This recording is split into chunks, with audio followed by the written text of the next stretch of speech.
Yo, what up guys, Anime Mind here, and today we're doing something that might start a war in the comments. Since JoJo's Bizarre Adventure Part 7 is coming, we're gonna be ranking all JoJo's 6 anime parts, and this ranking is actually based only on my opinion, so please don't kill me for this. This ranking is gonna be based on the hype, the writing quality, the character development, the villain's depth, the fight creativity, the themes, and emotional impact. Now remember that JoJo doesn't have a bad parts. Even the lowest ranked parts here are still legendary. So guys, buckle up and let's get started. Coming up at number 6, we have JoJo Part 1 Phantom Blood.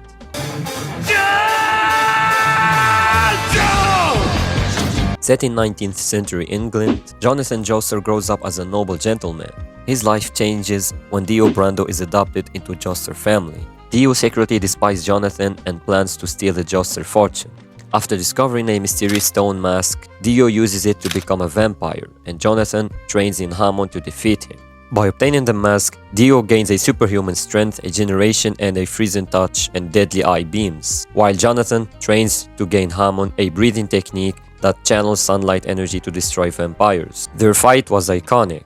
Their final confrontation sets up a generational conflict of the entire series. Supporting characters like Will Antonio Zebeli, who trains Jonathan in Hamon and sacrifices himself, Robert Speedwagon, the loyal ally who becomes essential to the Joestar legacy. What makes Part 1 good is its clear emotional rivalry, gothic horror tone, and strong foundation for everything that follows. But its downsides are simplified choreography, limited strategy, and rushed pacing compared to other parts.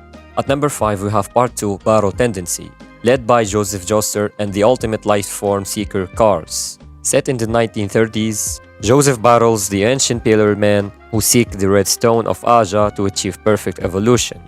And unlike Jonathan,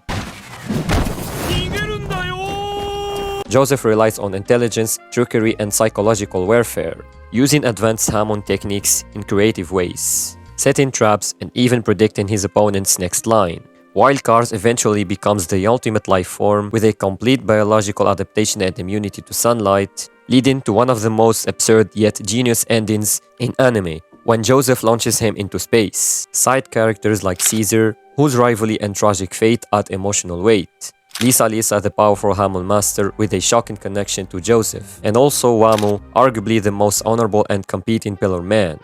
What makes Part 2 great is its faster pacing, smarter fights, and Joseph's charisma, but Hamon still limits creativity compared to Stan's.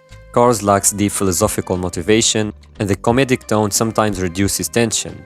At number 4, we have Part 6, Stone Ocean, led by Kujo Jolene and the ideologically driven Enrico Pucci. Jolene is framed and imprisoned, discovers that her father's stand and memories were stolen, and fights to stop Pucci from achieving Dio's vision of heaven. As Pucci evolves from White Snake, which steals memories and stands, to Sea Moon, which manipulates gravity, and finally to Made in Heaven, which accelerates time and resets the universe itself. Jolene stands stone-free, allows her to unravel her body into strings for versatile combat, and key allies like Hermes and Weather Report and Emporio contribute emotional weight and complexity. What makes Part 6 powerful is its philosophical exploration of fate and destiny.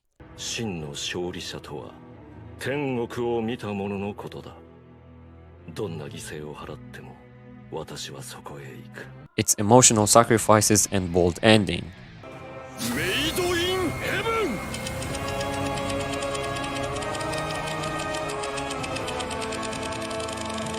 But its complex abilities can be confusing, pacing can be uneven, and the ending is devised.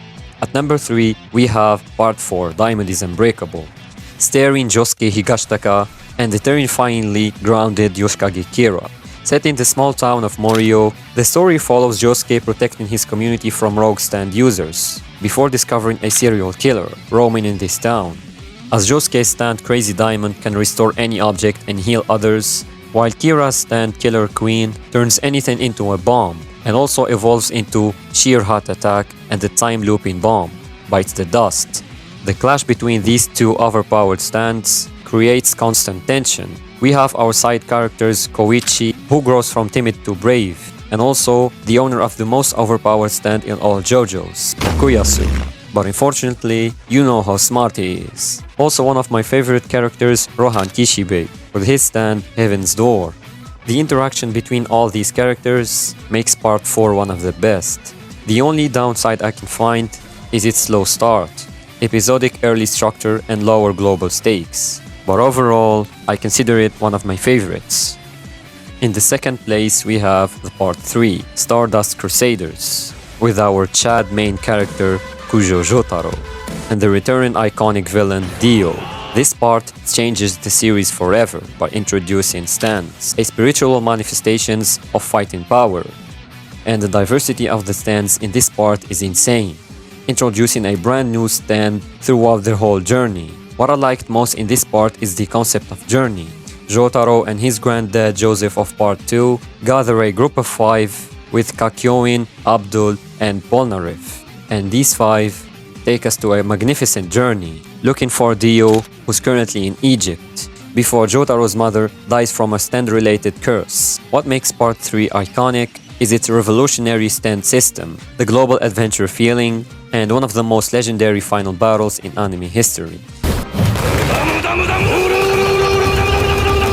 This part has a special place in my heart, because it sets up the stepping stone for the whole series. In the first place, the most favorite JoJo part for me, part 5, Golden Wind. Man, if I talk about this part until morning, I won't finish. The amount of characters and stands stacked in this part are insane. This part centered on Giorno Giovanna and the hidden mafia boss Diavolo. Set in Italy, Giorno dreams of becoming a gangster, to reform the mafia from within, joining Bruno Bucciarati's squad and eventually rebelling against the boss when they discover his plan to kill his own daughter, leading to a climatic confrontation where Giorno's stand Golden Experience evolves into Golden Experience Requiem, a near-broken ability that resets action to 0, and traps Diavolo into an infinite death loop, while Diavolo's King Crimson erases time and sees the future. That's why he's the MVP! That's why he's the GOAT! The GOAT! Also one of the most broken abilities in all JoJo's. All Bucciarati's squad are well-made characters, with a different stand abilities that support each other. Also the return of one of the most lovable characters in part 3, Polnareff, as a turtle. What I like the most in this part is that there's no slow episode. Everything is running from start till the end. And even the ending was so hard on Diavolo, but I liked it. So guys, we reached the end of the video, and this was my list for my top 6 JoJo parts. If you disagree with mine, please let me know down in the comment section, and type your own list and tell me the reasons why. Don't forget to like and subscribe, and see you guys in other videos.